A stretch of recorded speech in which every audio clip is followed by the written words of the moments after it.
Good afternoon, ladies and gentlemen. Welcome to a session on national literature. I'd like to introduce my panel. We have some very, very esteemed authors with us here. Alfian Saad from Singapore, Chua Guat Eng, Suzanne JOINSON from the UK, and A. Samad Said. I'm just going to introduce everyone very, very briefly. Chua Guat Eng published her first novel, Echoes of Silence, in 1994. Her other works are Tales from the Barham River, 2001, The Old House and Other Stories, 2008, and a second novel, Days of Change. She read English literature at University of Malaya and German literature at the Ludwig Maximilian University in Munich. In 2008, she received her PhD from UPM for her thesis From Conflict to Insight, a Zen-based reading procedure for the analysis of fiction. She was research fellow at the Faculty of Modern Languages and Communication, Putra University, Malaysia from 2011 to 2013, and will soon be joining a governing board of ODI, Organization of Diaspora Initiatives International, a non-profit research organization dealing with global diasporas based in India. And she just mentioned that she's the only non-Indian on this panel, which is a great honor, as vice president. And she's currently working on her third novel, Chua Guat Eng.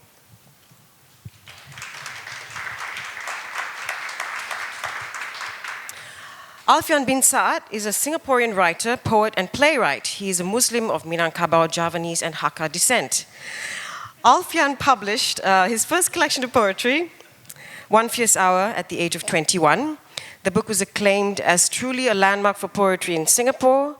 The Straits Times described him as well as one of the most acclaimed poets in his country, a prankish provocateur, libertarian hipster. A year later, Alfian published his first collection of short stories, Corridor, which won the Singapore Literature Prize Commendation Award.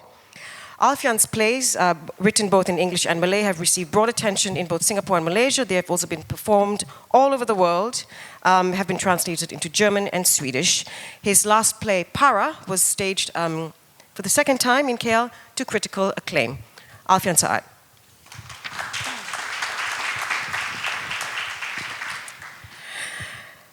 A. Samad Said was a Malaysian poet and novelist who was born in 1935.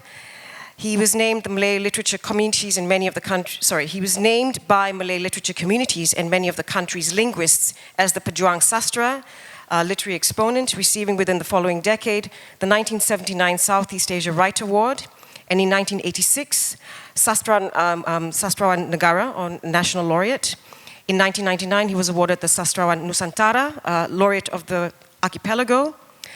Please welcome one of our most beloved literary voices, A. Samad Said. And our guest from the UK, who just arrived at midnight into the haze, is Suzanne JOINSON. Is a travel and fiction writer. Her novel, A Lady Cyclist's Guide to Kashgar, was published by Bloomsbury in 2012 and was awarded the Guardian Observer Book of the Year. It's been translated into 12 languages. For 10 years, she has traveled extensively in the Middle East, China, Russia, Eastern and Western Europe. She calls herself a wanderer, train hopper, hotel dweller, mother of 2 small children. In 2007, she won the New Writing Ventures Award for Creative Nonfiction for Laila Ahmed. Her second novel is set during the British Mandate era of Palestine. I assume that's part of your PhD in creative writing at Goldsmiths. She lives by the sea on the south coast of England. Please welcome Suzanne JOINSON. Right, ladies and gentlemen, what is a national literature? Is there such a thing? Is there a need for it? Who should write it? What should it be about? Can it be defined by language? Before we get into this discussion, I'd like to invite Suzanne to say a few things about this. Suzanne? Hello. Is that on? Yeah. Okay, so an English writer it's not a term that I have ever used to describe myself. I've never had it as a hook to hang on. I've never thought of it conceptually as an identity for myself. Half my family are Irish, the other half are Welsh. I was born in the north of England and I live in the south. I spent a lot of time in London, so I could confidently call myself British. But English is more complicated for me. And where I live is not far from where William Blake wrote Jerusalem, that great poem about England. It's not far from Virginia Woolf territory. It's down on the coast in Sussex, and I spend an inordinate amount of time swinging between the city and the sea. I go into London, I come back.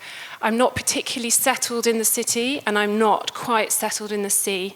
I'm a little bit transient. I'm on the edge, even though I'm not. I'm right in the centre of a very powerful part of a very powerful country in global terms. And that slight tension between this sort of feeling of where is home, where is belonging, where do I sit, where am I situated, is also how I feel about the term national literature, particularly English literature in that sense. English, I read in English. I read books translated from other languages into English. English, as we all know, is the colonial power, the language of the world. It's the voice of the colonizers. It's the voice of Christianity. It's the voice of domination. It's the voice of oppression, etc., etc., etc.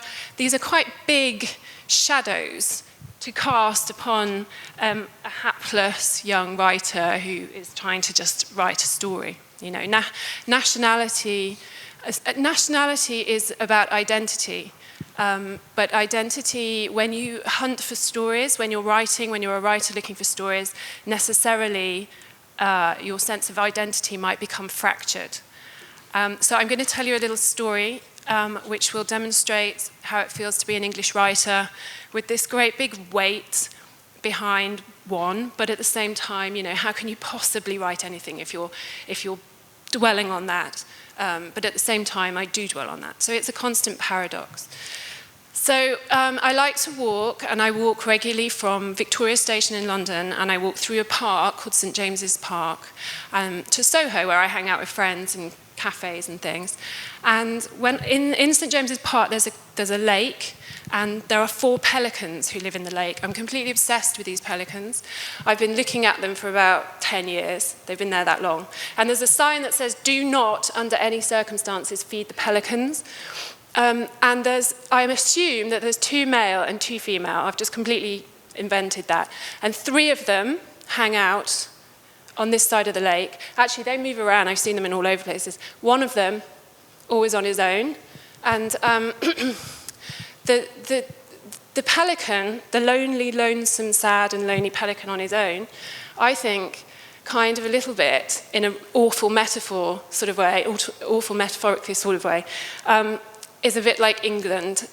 You've got in the UK, you have awards dedicated to Scottish writers, to Irish writers, to London writers, to Northern writers, to Welsh writers. The part down at the bottom, the southern, the very regional part that I'm talking about, this kind of regional place, is a bit like this pelican who sits in what is essentially the Queen's front garden. And it's a very posh front garden, and surrounded by these buildings which are built on the very... they're built on empire. They come from... The buildings were... there's not just blood, there's like history, there's plundered countries, there's colonized countries, and there's all that comes back from that to this small island. And this pelican sits there. The tourists ignore the sign. They feed the pelican. He's very fat, and he's very okay in his situation, but at the same time, he's a little bit lonesome. I guess what I'm trying to say is, the weird thing is that he doesn't quite belong, although you couldn't get more of a snapshot of something that belonged somewhere. And not many people, English writers don't carve out a territory for themselves. Like American writers, like Indian writers, these terms are a little bit meaningless, but on the other hand, they have a sort of pride to them. They have a territoriality, no matter how complex that is, no matter how complex that relationship is to that place that they have staked. This is my land, this is my countryside, this is my landscape, this is imbued in the prose that I'm writing or the poetry that I'm writing. The weird thing is about English writing is there's no actual stake to fly a flag from. And I don't actually particularly like the flying of flags, and I don't really want to fly a flag. At the same time, there is a strange feeling to not being able to fly a flag.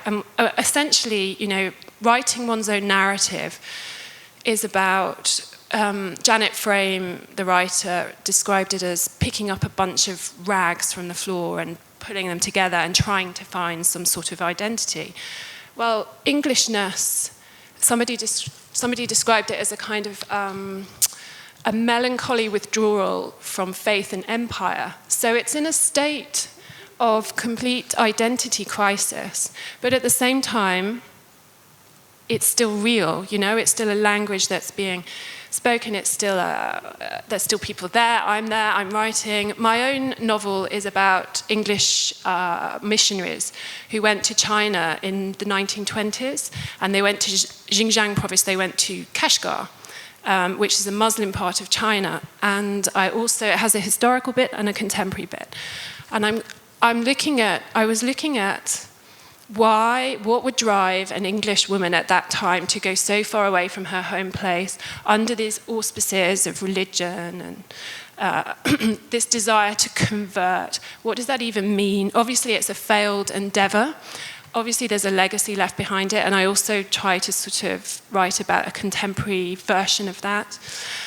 And the next book I'm writing is about Palestine. So obviously, despite my own personal identity crisis, which is ongoing, and also the English identity crisis, which continues, Englishness and English literature is something that I am constantly interrogating, and it's a part of the project that I'm working on. So it's an eternal, uncomfortable position to be in. And not many people would associate Virginia Woolf as a travel writer, but in 1906 she went to Constantinople, today's Istanbul, and she was 24 years old, and she wrote about it in her diary, and she wrote about sitting in the window, and she looked down on this city, and she had a revelation. Now, you can't really get more English than Virginia Woolf, but what she felt was, it was a revelation to her that there was a city that existed that didn't come from the European place. It wasn't trying to be European. It wasn't responding to Europe. It wasn't colonized by or influenced by. It was other. It was something other. And the feeling she had, and she described it, and I have it here, she said, in all of this, there was something ominous and something ignominious for the English lady at her bedroom window. And ignominious, which I can't say and had to look up as well, means shame, shamefulness. So I think there's something interesting in the fact that she, in 1906, obviously empire is crumbling, was sitting at a window. And what she felt was threatened, and what she also felt was some sort of shame. And I was talking recently at an event about revolutionary literature in the Middle East, and I was talking about Palestine and Britain in Palestine and saying, this betrayal happened and blah, blah, blah, this is a legacy, we live with it now. And somebody said to me, yeah, but all that has passed, you can't be a writer and feel ignominious at a window frame, you can't carry that with you. Well, I sort of disagree. I feel like Italo Calvino said, be light like a bird, not like a feather. I think the best thing that I can do as a writer, the thing that I try to do, is to walk as lightly as possible through history and to try to use the narratives and the stories that I can find to understand my situation now. And that's the best I can work on. Thank you very much. Thank you. Wonderful introduction to our discussion.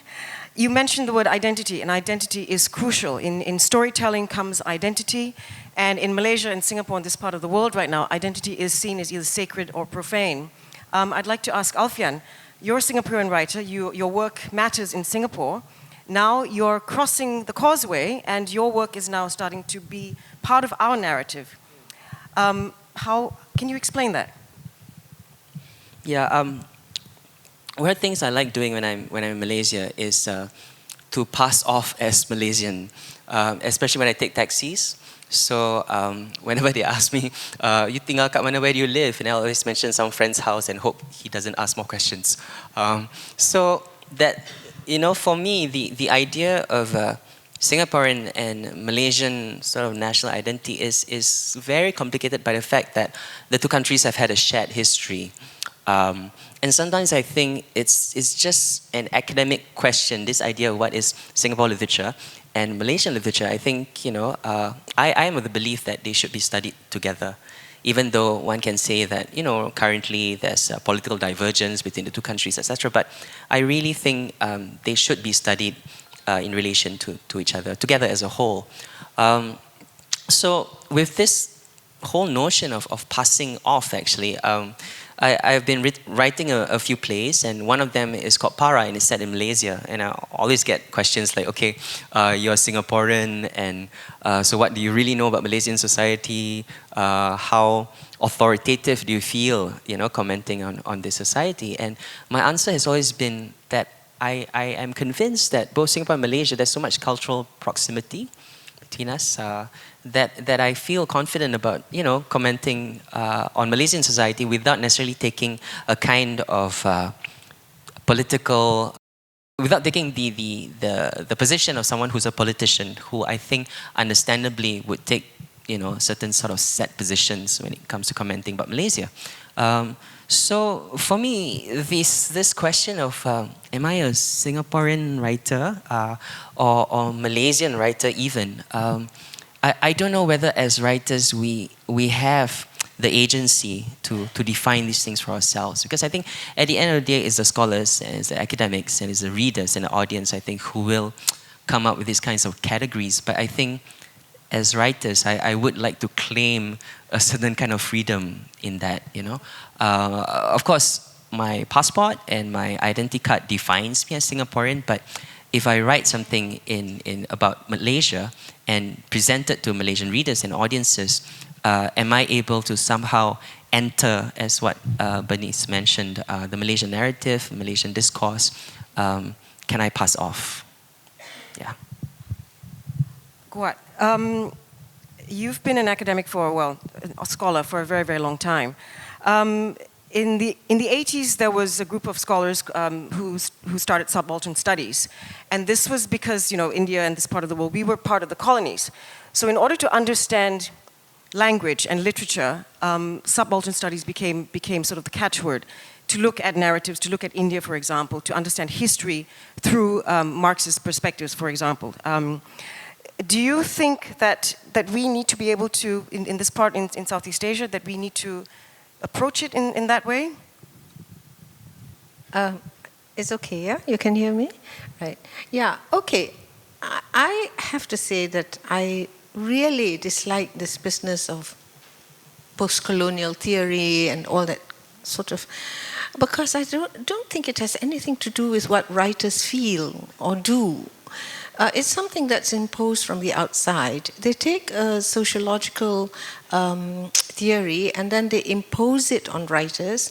And what they do, I find, is that they read literary texts as though they were newspaper reports or some documents hidden away in some archive somewhere. And then they try and tell us, the writers, what we are writing. And so, to me, it's just a waste of time.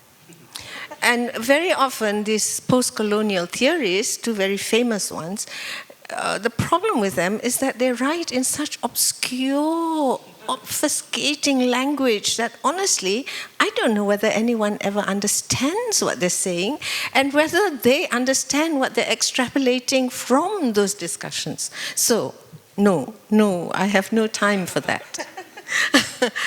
But the question of identity, I think, is important historically for us because we are a post-colonial. We were once colonized and then we declared ourselves independent and then we said, okay, now we have to form our own identity. And I think it's important because you know, as somebody who has a Chinese name, whose forefathers lived here long before Malaya was formed, we were up in the north. My great-grandfather and grandfather owned farmlands up in the north before they became part of British Malaya under the 1909 Anglo-Siam Treaty. You know, so we've been here for so long that we don't speak Chinese. We don't know which part of China my forefathers came from. And my culture is Malay. If you look at me, you think, oh, she's a Malay woman, you know, the way she speaks. And she speaks English with a Malay accent. So to me, this whole idea of national identity was very strange at first, because I know who I am. But when I was studying in Germany, I was told off for speaking English. English was my first language. At home we spoke English, you know. Why do you speak English? I said, well, because it's a language that I speak. Why do you not speak in your native language? And I said, what native language? Right? And whom would I speak it to? Right? Because nobody here speaks Malay. They all, you see, there is this sense of, you're all Asian, you all look alike, you must be one, you know. And that was when I realized that I felt the need for an identity. That was when I thought, I'm not. I was kind of like taken in by the Taiwanese, you know, who thought, she's got a Chinese name, she must be Chinese. And suddenly they want to own me. And I'm kind of like stepping back and say, oh, hold on, I'm not you, you know, or the Hong Kong Chinese, and so on. So I felt the need for an identity. And my identity, I do have to say, I define with the Malay language and Malay ways and the Malay culture. Not that I ever learnt Malay properly, because when I was going to school, it was all in English. But, you know, you pick up Malay as part of and this is the thing, that you cannot live in this country without knowing Malay. So for me, it's the lingua franca, and that is my, if you like, my identity. That's the identity that I feel comfortable with. Okay, so yes. So when I write from that position as somebody who, you know, I have my roots in this country, and that's where I belong. Here, this is where I belong. That sense, it's not really a nation kind of political thing. It's a feeling. It's like you're English and you write in a particular way, and you write out of the earth from which you are formed, so to speak. Yeah? That's beautiful. A sense of belonging coming out of the earth. That's very beautiful. Pak Samad, language, of course. It's a big issue in this country. Do you think there is a Malaysian literature? Do you think there is a Malay literature? And is it tied to language? Does it have to be in a certain language? Bismillahirrahmanirrahim. Yang pertama, saya ingin tahu apakah dalam khalayak ini ada tidak wartawan utusan Melayu. Anyone from Utusan here? Any journalists? Oleh karena saya merasakan ini penting, kalau ada apa yang saya cakapkan ini akan menjadi satu masalah. Sebab saya sendiri di mana-mana pun di Malaysia, saya akan berbahasa Melayu.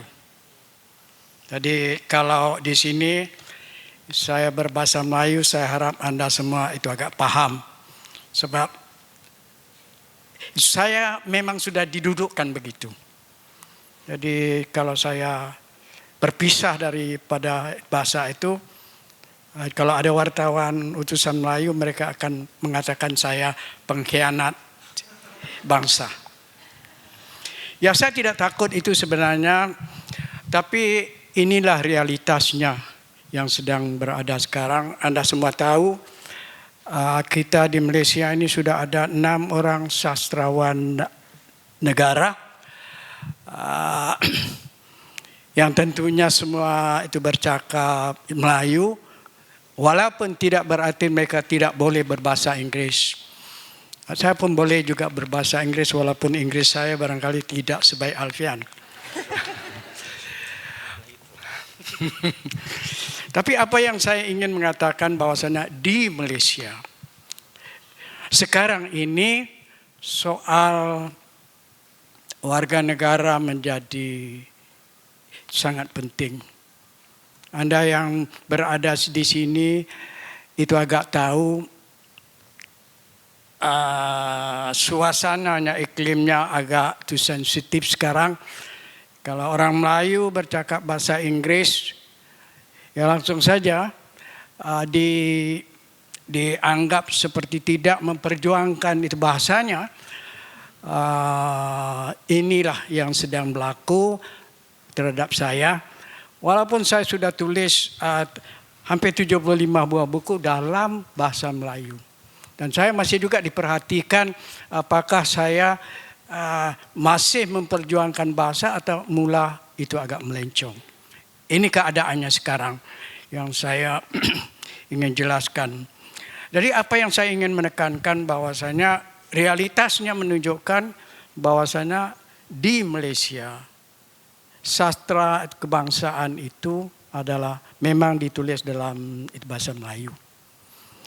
Walaupun ada sebenarnya itu rakyat yang menulis bahasa Inggris setakat ini masih belum diterima sebagai sastrawan Malaysia yang setakat ini. Perjuangannya saya pikir lebih jauh, apalagi sekarang ini dalam situasi sekarang ini. Sekarang ini sebenarnya ada satu demonstrasi besar yang sepatutnya saya berada di sana. Tapi saya sudah terima undangan ini, saya berada di sini. Sudah pun orang menghubungi saya untuk bertanya, Pak, ya di mana Bapak nih sekarang? Kami sudah ada di sana. Jadi inilah hal-hal yang sedang berlaku. Biar bagaimanapun itu saya rasakan bahwasanya kita dalam situasi yang sedang merencah dan kita sedang sebenarnya berusaha untuk lebih mengenal diri, walaupun sesudah 5 dekad kita masih belum mengenal diri kita. Apa yang berlaku sekarang? Saya kira untuk permulaan, khususnya kalau ada wartawan utusan, itulah yang saya ingin katakan dulu. Sekian. Thank you. I'll just translate that very as best I can. Language in Malaysia is very political. It's a very sensitive issue. It has always been and probably will be. There have been national laureates, but none of them have ever been awarded for writing in English, and he's not sure whether that will ever happen in the near future. He's written 75 books, but he's also seen as a traitor to the Malay race. So language is, in a nutshell, very political, very sensitive issue in this country, and he should be at a rally in Padang Merbok, but he's chosen to be here to address this issue. So thank you, Pak Samrat. He says he's already a traitor. I think it will be appropriate now to get Pat Samrat just to read a very short excerpt. We have photocopies in the audience. We only managed to do 30 copies, so please feel free to share with the person sitting next to you. It's called Ballad of the Lost Map, and Pak Samrat will read, I think, about 3 stanzas. Allow me to stand. Yes.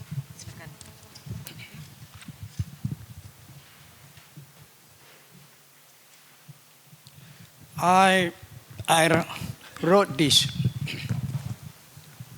I shouldn't speak English.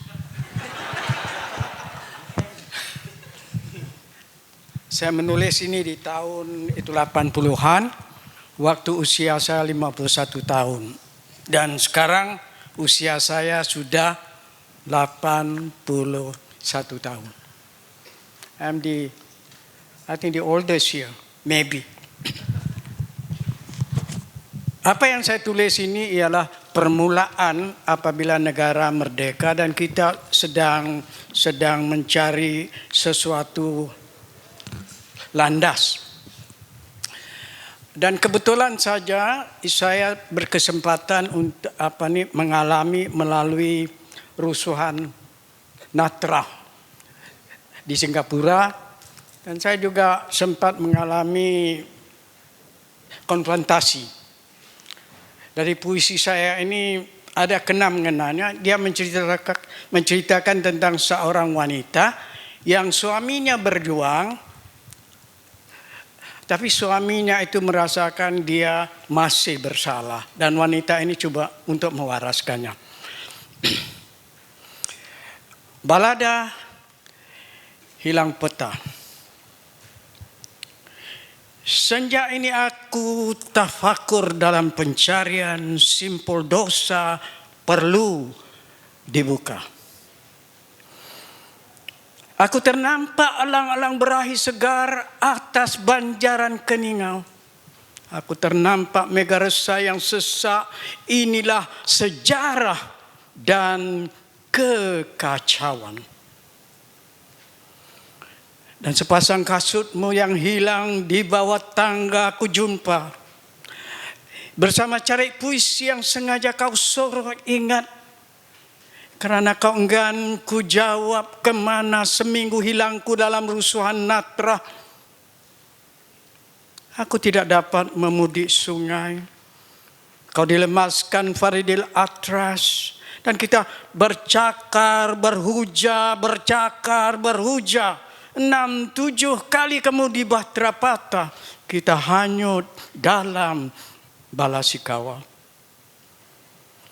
Dan aku masih enggan menceritakan dosa duri konfrontasi. Raunganmu nyilu sekali, dan peti-peti rahsia atas titi camar muara yang menyanyi saling terkunci. Aku ternampak alang-alang di ranggul merah, dan mega bermata merah.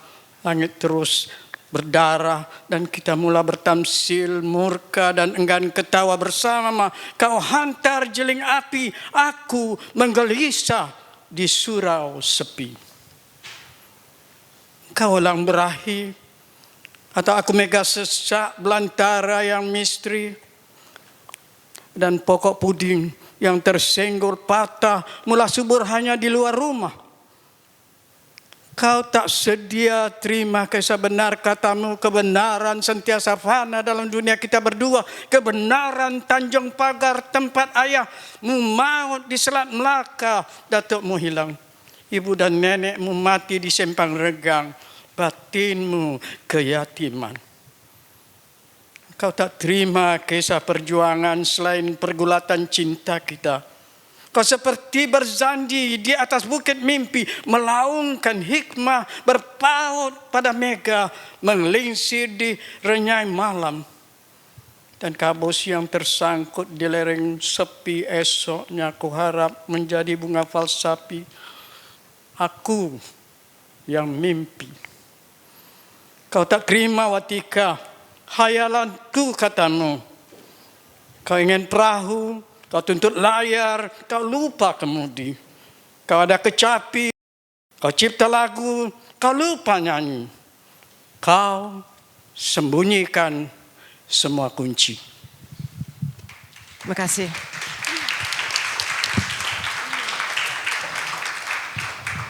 Terima kasih Pak Samad. Right, so we've discussed various things around this issue in an era where world literature is being celebrated. Is it even possible to define literature with borders? And I think the consensus here is it's very difficult. It's a very, very difficult issue. I would like to ask all of you a question. Homi Bhabha, the cultural theorist, once said, identity is your root, R-O-U-T-E, not your roots. How do you feel about that? Suzanne, I'd like to start with you. Okay. It's a lovely expression because it implies movement and travel and journey. And for me personally,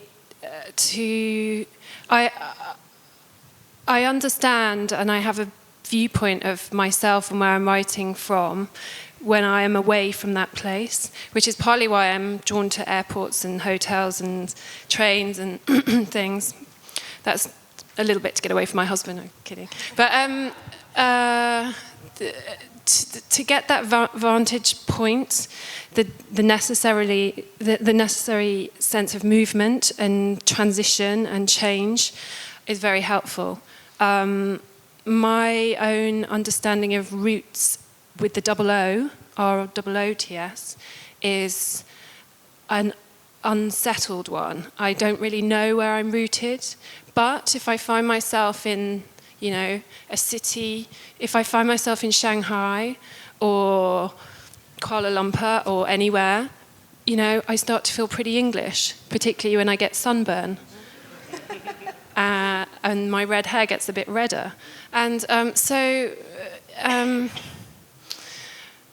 understanding a story, one's own story that one's writing, as well as any fictional story, which in the end comes back to one's own story, I believe. It is necessary to take these journeys. It is necessary to follow these routes, whatever they may be, whether they are reading, what you're reading, what you're thinking about, what you're writing, whether it's your personal areas you travel to, such as motherhood or whatever. I think it's helpful to think about it, but I don't actually believe you can escape the identity questions around where you're rooted and if you are rooted and if you're not rooted. And I think that you can be haunted by those things, and that's again rooted with the double O. You can be haunted by those questions forever. And the question is, can you ever come to some consolidated sense of identity of yourself in the same way? Can you ever feel fully of one nation, of one operating within one national boundary, coming from one point of view? I don't believe you can. But.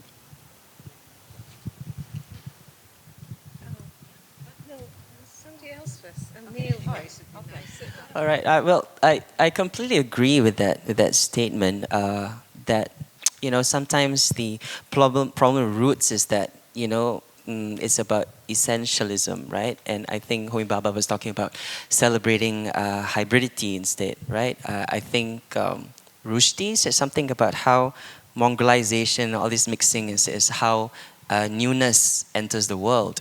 And I do agree with that point made about positionality as well. I sometimes feel like we're talking about language and national literature, and in Singapore it's interesting because we have 4 official languages. So what is the national literature in Singapore? Are those the literatures in those 4 languages, of course. But then when you take like one language and then you realize that that national literature of Singapore is also another country's diasporic literature, right? So let's say if literature written in Singapore but written in Mandarin, it can be sort of classified or grouped with like all Chinese language literatures around the world. So that work enters into relation with literature from Taiwan and Hong Kong, Macau, China, etc. And of course Malaysia.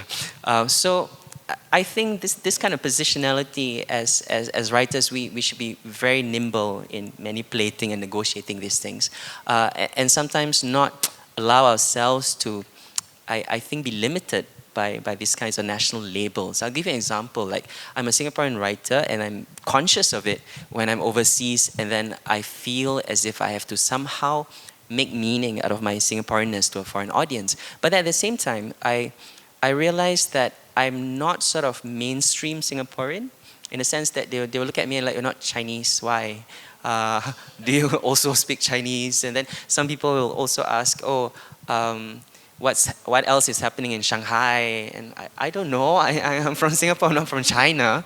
But so they have these. It's like, let's say in an international festival, having the someone from Africa, but then he's white. I feel like that sometimes. Like, oh, hey, the guy from Singapore is here, but he's Muslim. He's Malay. He's not Chinese. So those are the kinds of stereotypes that people have. So I think when I'm flying that flag, at the same time also, I feel it's very important to also assert other markers of your identity as well. Yeah, and not be confined by that. What? Yes, of course. Right. I'm listening to you know what you said before. I realized that in a way, as a writer, I'm blessed by the fact that I don't have a sense of a firm ethnic identity. I am nothing really ethnically, and everything. And I find that in my writing, I don't know about writing being a route to my identity, because mostly in my writing, I am escaping. I am actually putting myself in the shoes of somebody else. So in my first novel, for instance, I put myself in the shoes, I become a Chinese Malaysian, the sort who actually got terrified by the 1969 inter-ethnic riots and ran away, you know. And then, but when for personal reasons and for personal gain or whatever, would come back to take advantage of the economic, success of this country in later years. That was the big problem that I had. Why do you leave a country when it's in trouble and then come back when it's not, you know? To me, that's traitorous. So I wanted to explore that, and I became this woman. In my writing, I became this woman. In my second novel, the thing that worried me was the way we have been looking at progress, at development, you know. And I wondered, how does a Malay man feel about this? Seeing his country being destroyed, basically, from my perspective, destroyed, right? And so I put myself in the place of a Malay man and think and look at the way, imagine what it's like. How would he look at progress? The way the country is being destroyed, you know, in many ways, in the name of development and progress. And so it's not a route to an identity for me writing, to my own identity, that is. It's actually an exploration. I write to explore, and I become somebody else. So I guess I fall out of the pattern, really. Pak Samad? Saya kira soal itu bahasa itu sebenarnya ditimbulkan oleh kelompok itu siasa. Yang penting dalam kesusastraan saya pikir apa yang kita tulis. Kita boleh tulis dalam bahasa Melayu, bahasa Inggris, bahasa Cina. Yang maksudnya apa bahasa saja. Tapi yang penting apakah yang kita hidangkan itu, yang kita gali itu, yang kita create itu adalah sesuatu yang berguna untuk humanity. Itu yang penting saya kira. Bahasa ini bagi saya hanya agak kebetulan saja. Agak kebetulan saya lahir di Singapura. Saya lahir di Singapura. Waktu itu memang bahasanya itu bahasa Melayu.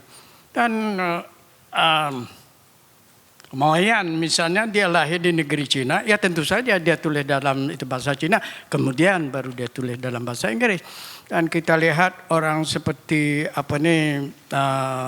Jean Paul, dia tulis dalam bahasa itu Perancis oleh karena dia memang di Perancis. Tapi yang penting ialah isi daripada apa yang ditulisnya. Dan kita ya selama ini oleh karena ingin memperkenal diri sebagai satu bangsa yang sedang menjadi di Malaysia. Jadi kita terpecah oleh kelompok siasa yang sebenarnya menonggang hal biasa ini, hal bahasa ini. Kalau kita tidak berbahasa ini jadinya. Kalau kita bahasa ini jadinya. Kalau begini, ini jadinya. Tapi yang kita perlu ingat ialah apakah yang dihidangkan oleh sastrawan, biar dalam bahasa apapun, dalam hasil ciptanya itu. Itu yang saya sendirilah, itu yang selalu itu saya pandang. Sekian. All right, let me translate that. it doesn't matter what language you write in. Language is circumstantial. If you're born in Singapore, you write in Malay, as he was in 1935. Jean-Paul Sartre writes in French because he lived in France. People confuse language and they create an issue out of it. But it really doesn't matter what language you write in. What's important is the content. The content should be for humanity. That's what writers do. Writers should write about humanity. I think it would be appropriate now to perhaps take some questions from the audience. Yes?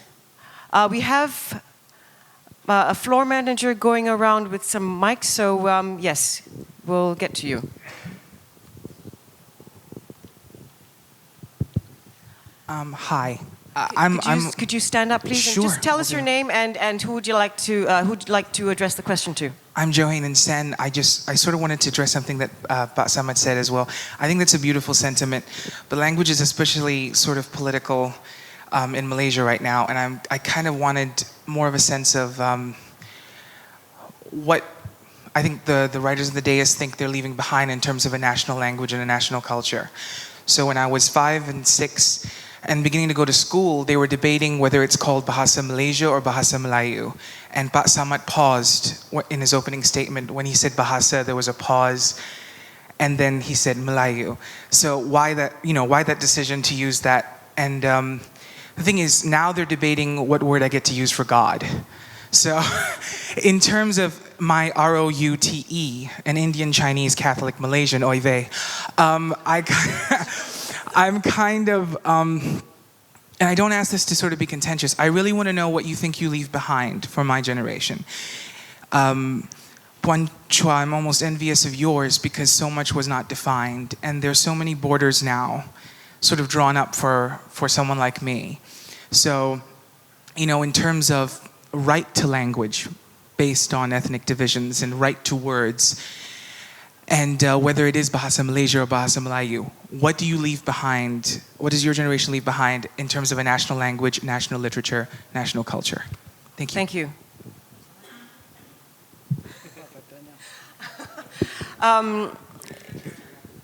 Yeah.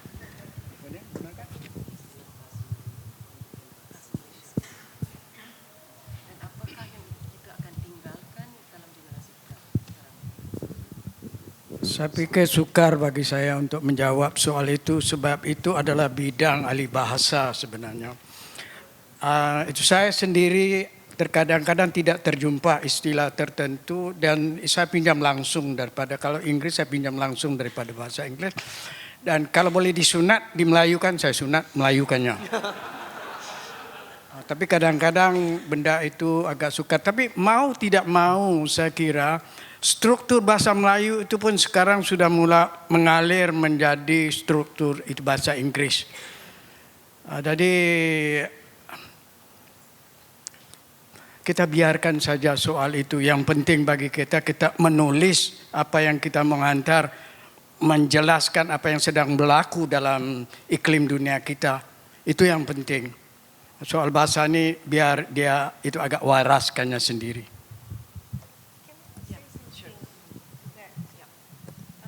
About this question of national language and national culture and national literature, I think that bothers a lot of people.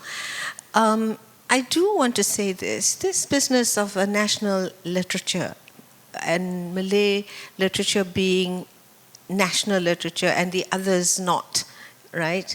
I think it has to be seen in perspective. When the policy came about, it was when the country was very busy trying to build a sense of a nation.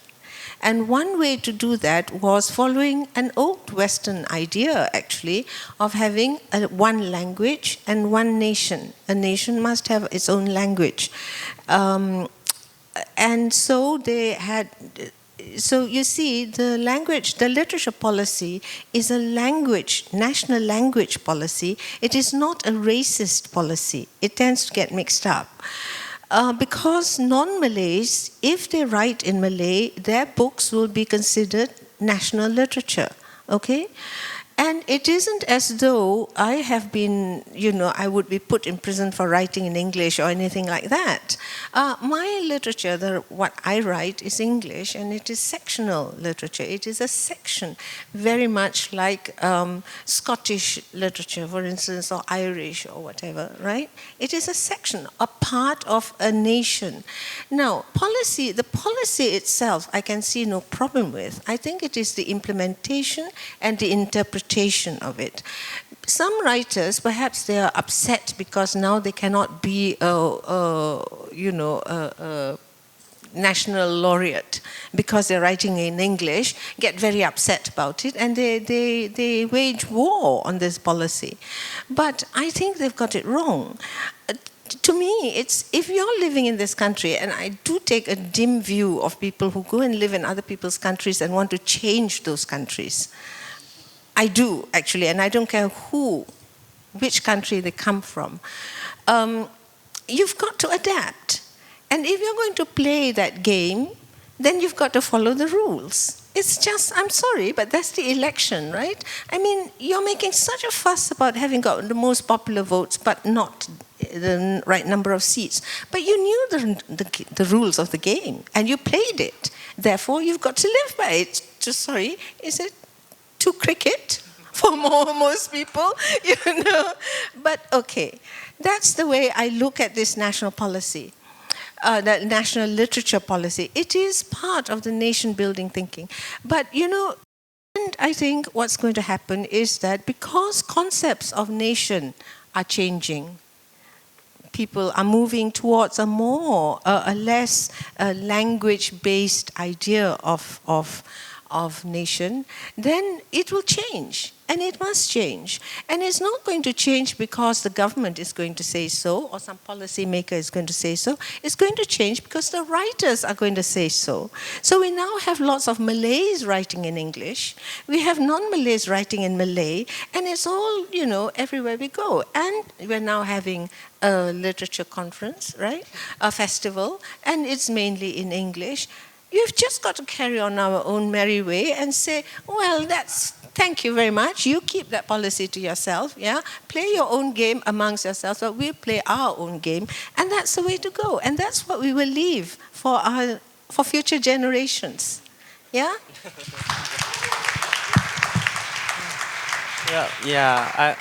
I agree. I also want to say that, I can imagine the sentiments of people who think that to impose a kind of monolithic national culture can be sort of oppressive. And I do understand that for some people the resistance to learning Malay is precisely because of this resistance to what they see as coercive assimilation, So Malay does come with that kind of a baggage, unfortunately. The other thing is also, I think, the way Malay language is used, I think it needs to be a bit more secularized and therefore, be more open, because I think it's becoming not just a neutral language, but it's becoming a sort of container for Islamic ideas as well. And I'm saying this as a Muslim person. I feel as if the language needs to be, emptied out of those kinds of baggage and connotations, because people will see it as a language of proselytization, and already I know that in national schools, some cikgus during Malay class suddenly turn the class into a religious class, so I can see where the resistance to all these things are actually coming from. It's not this sort of rejection of national identity, but I suppose one that seemed to force them to become what they are not, or not willing to become. Yeah, if I may. Alfian, I do see your point.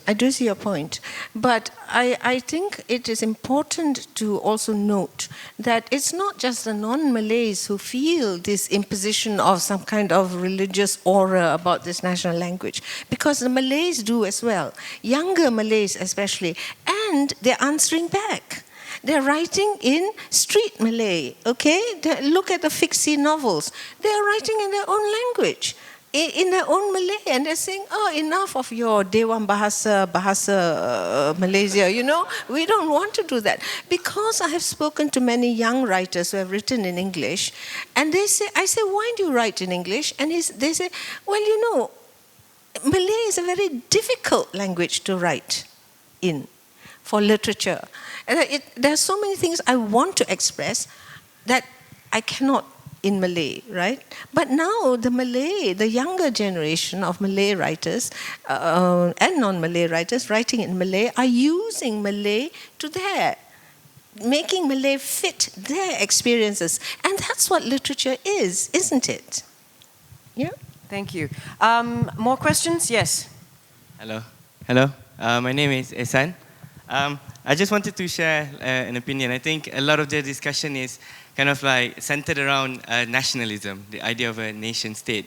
And I think this is something that we should reject because it's meaningless and it does not work in such a plural society such as ours with so many hybrid identities. And what I see from the discussion about literature, I'm trained as an architect, and I see a similar process underwent the architectural in the design theory as well in Malaysia. We always look for questions, what is national architecture? And we always end up with these horrible, horrible buildings that do not work.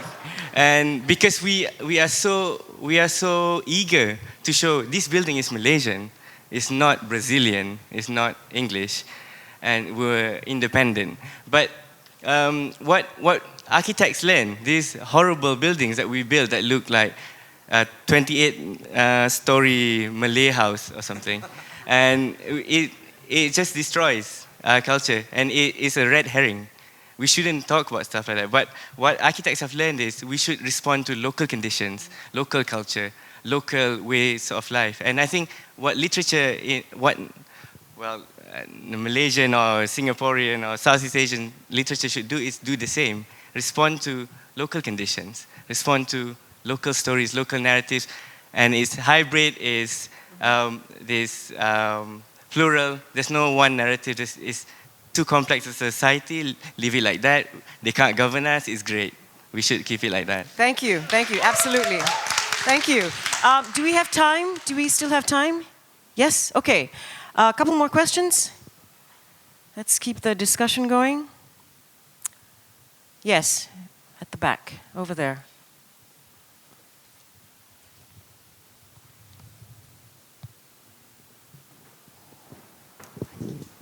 My question's open to any author that wants to respond. So I guess now with the globalization, different countries are starting to try and discover, with globalization, people are starting to get more protective over national identity and cultural identity. So I was wondering that whether as writers, do you feel, obviously there are different opinions about this, but as a writer, do you feel some sort of responsibility to write about national identity as a result of increasing globalization to kind of protect a sort of culture? And just because, like, for instance, an Egyptian writer, she might be expected to write about the effect of the Arab Spring on her notion of Egypt as a country. So do you feel that there's this kind of responsibility that's given onto writers to write about their national identity, or do you think writers kind of are more about writing about their own feelings and thoughts and emotions? Yes, very valid question. Yes, would you, Suzanne? Yes? Yeah, it's a good question. It's a complex question. Publishers who publish books like to have a cover that makes sense in their mind. They like a veil for an Arabic female writer, and they like probably a C for an Indian writer, and I could go on. So, commercial elements and a sort of global, to use that horrible word, understanding of narratives does like to come in a package. But I think if any writer was writing their novel or their whatever, or their poetry with that stamp of representation in their mind, I'm not sure that they're going to be producing the kind of writing that I personally would want to read. Which is not to say that all of those dimensions very much exist in this world today.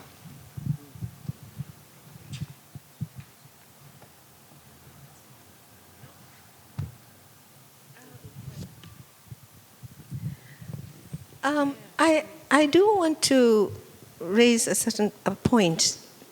I noticed that when you talk about national, writers writing about national, you talk about, do I feel the need, the responsibility to project a national identity? And it seems to me rather sad that one has to think of nation in terms of an identity, by which you mean some sort of ethnic or whatever identity. I am a national writer in the sense that my concerns are national ones. Since I have no ethnic or communal loyalty to anybody in particular, I care about the nation. I care about what is being done to this country. In that sense, I am national. But I do not particularly feel I have, because I have a Chinese name, I have to write about Chinese things or, or whatever. No, I couldn't, because I don't know. I don't know enough about Chinese culture. Whatever I know is as much as anybody who's read Pearl as a Buck and Lin Yu Tang and all that. I am your English-educated, English-speaking Asian, basically, and I don't really know about Chinese matters.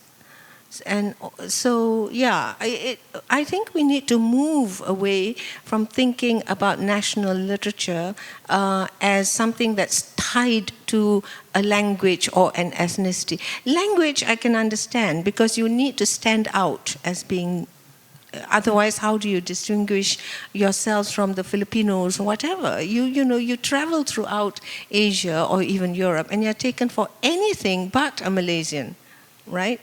But language, yes, but I don't think ethnicity has anything to do with national identity at all, at all. It is the nation. And to me, it seems to me that our nation, actually, Malaysia, which people who go away, continue to come back to, who leave the country despairing, and then they write about their first novel, and it's about Malaysia. We keep drawing them back. We love this country. And you know why? Because despite what the politicians will have you believe, we all love one another. And all we want to do is to get on with one another and not quarrel. Basically, and that's our national identity. We are so tolerant, we will even tolerate our stupid politicians. Thank you, Guat. That's wonderful. I think we have time for 2 more questions. We have 5 more minutes, yes. So just a couple more quick questions from the audience. Yes, sure, of course, absolutely. Just to that question about, the globalization pressures and how does that affect your writing. I think there are a few ways to look at it. Number one, what kinds of globalization pressures are you looking at? If you're looking at, say, globalization that involves, say, new technologies of distribution and potentially opening up new markets for your readership, then I think it's been addressed that, one has to be very careful about self-exoticizing, right? And what is that particular taste that, let's say, the Anglo-American readership sort of expects? And I know there's been some kind of controversy over, say, a writer like Tan Tuan Eng, who writes historical fiction about Malaysia, but then, some people are questioning, is this directed at the Western market, or is this really something that's addressed to fellow Malaysians? I mean, who is he telling this story to? So people say, the novel sometimes lapses or falls into the trap of Orientalism. The title's a little bit Amy Tan, Garden of Evening Mist. I enjoy reading the novel, but at the same time, I was wondering about, the Asian exotica, the elements, the Japanese garden, and then Zen philosophy, and then got kamikaze pilot somewhere, and then, everything sort of Asian you could think of, just stuff it in there. So I think, on one hand, yes, I think we should be very careful about then, if we have idea of an expanded audience, then how does it affect or distort the work, On the other hand also, I think, another aspect of globalization pressures, in Singapore what's happening, for example, is that we've been having a lot of immigration to the point where by the year 2030, the government is projecting a 6.9 million population, out of which around 55% will be Singapore-born. Yeah? So I think that other kind of globalization pressure will result in Singapore writers becoming a bit more introspective, and over time perhaps see the work of writing as being a lot to do with identity work, soul searching. What does it really mean to be Singaporean when we are surrounded by so many people who are not born in Singapore? So I think it's a different kind of response, and I think in that case it is really trying to address the residents within the boundaries of that nation. So depending on who is being addressed, you'll have globalization affecting your writing in different ways. Yes, I think we've come to the end of the session. Yes? Yes? No, we have more time? 3 minutes. 3 minutes, ladies and gentlemen. Okay. And there's one of Sorry, there was one question at the back. Yes. Okay.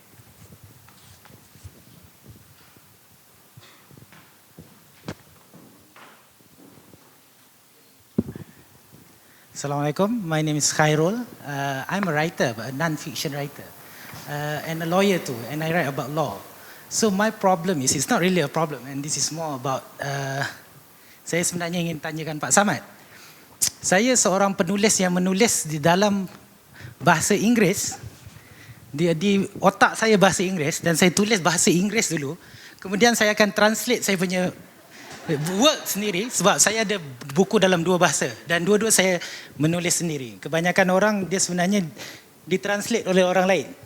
Jadi saya nak tanya pendapat dari segi bahasa itu, dari sebab tadi Pak Samad ada sebut, it's not about apa yang kita, it's not about the language, bukannya tentang bahasa, tetapi it's about what we wrote. Dan saya sekarang sebenarnya cuba menulis satu fiction yang totally lari daripada apa yang saya tulis. Jadi dia menjadi satu isu kepada saya tentang identiti saya, sebab saya tak pernah mempunyai apa-apa pelajaran langsung, no education at all outside of Malaysia. Dan saya kebanyakannya saya adalah sekolah kebangsaan, saya adalah pelajar Universiti Kebangsaan Malaysia, tapi saya menjadi seorang yang lebih skewed toward English more than Malay. Mungkin saya belajar di television. Seriously.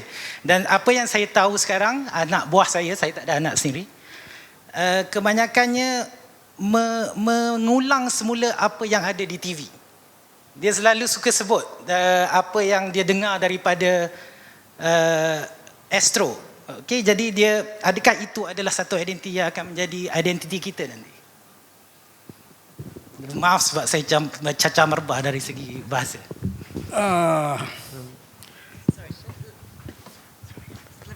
The question was, you are a Malay writer. You write in English, and then you translate into Malay.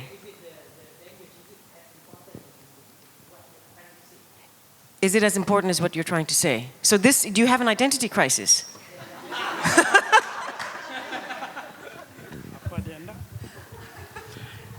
Saya ingin memberitahu bahwasanya sekolah saya pun sebenarnya rata-ratanya Inggris. Jadi cuma bukan sekolahnya saja Inggris, tapi rata-ratanya yang saya baca adalah buku-buku Inggris. Cuma saya merasakan bahwasanya sebagai seorang Melayu, dan kebetulan Melayu itu ada bahasanya. Jadi saya ingin bahasa itu hidup. Makanya saya menulis dalam itu bahasa Melayu. Alhamdulillah diterima dengan baik. Yang mana munasabah diterjemahkan. Itu pun alhamdulillah juga. Tapi menjawab soalan Anda soal menulis dalam itu bahasa Inggris, menerjemahkannya dalam itu bahasa Melayu. Saya rasa ini banyak dilakukan oleh orang-orang sekarang. Pokok yang utama ialah hasil dalam itu bahasa Melayunya. Itu sama ada Anda sendiri yang membetulkannya ataupun mungkin Anda mempunyai itu editor yang tertentu. Ada orang yang boleh menulis tapi memerlukan editor yang untuk mewaraskan itu bahasa Melayunya. Tapi mengambil seluruhnya saya pikir saya masih merasakan yang penting ialah hasil cipta kita itu. Soal bahasa itu saya pikir soal itu masa. Kita itu akan pandai dengan sendirinya. Kalau kita itu rajin untuk membaca dan barangkali kita mempunyai kebolehan kreativiti yang memang diatur, disusun dan dibina. Jadi itu jawaban saya barangkali ya tidak memuaskan dan memang tugas saya untuk memang tidak memuaskan. Just very, very briefly, I grew up with English books, but I write in Malay because I want to keep my language alive. It's not what you think about, or if you have a good editor, that helps, but really, again, he stresses that the fact is the content. You have to work on your craft as a writer. You have to work on your craft. And I think that's a very apt way to end this discussion. We are writers, and we have to continue to work on our craft. We have to be open, we have to adapt, and we have to live as citizens in this very, very wonderful, challenging world. Thank you very much, ladies and gentlemen. You've been a very responsive audience. Thank you. Lovely panel, Chua Guat Eng, Suzanne JOINSON, Alfian Saad, and Pak Samad Said.